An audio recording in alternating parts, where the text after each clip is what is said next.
தோழமை சொந்தங்களுக்கு பணிவான வணக்கங்கள். அன்புடன் கேவிஎஸ்.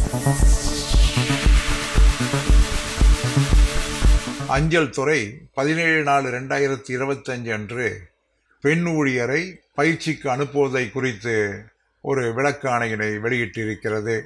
பெண் ஊழியர்கள் விரைவிலே மகப்பேறினை அடைவதாக இருந்தாலும் அல்லது ஏற்கனவே கை குழந்தைகளை வைத்திருந்தாலும் அவர்களெல்லாம் பயிற்சி முகாமிற்கு அனுப்பப்படக்கூடாது என்று ஏற்கனவே சொல்லப்பட்டிருக்கிறது.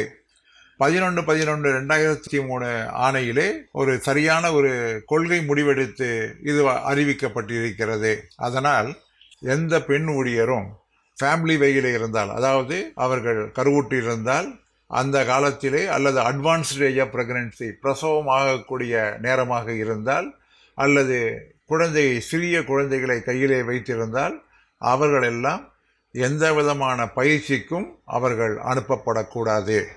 அவர்களுடைய சிச்சுவேஷன் என்பது, அவருடைய நிலை என்பது முன்னேற்றம் ஏற்பட்ட பின்னால் தான் அவர்கள் பயிற்சி வகுப்புகளுக்கு அனுப்பப்பட வேண்டும் என்று 17/4/2025 ஆணையிலே சொல்லப்பட்டிருக்கிறது.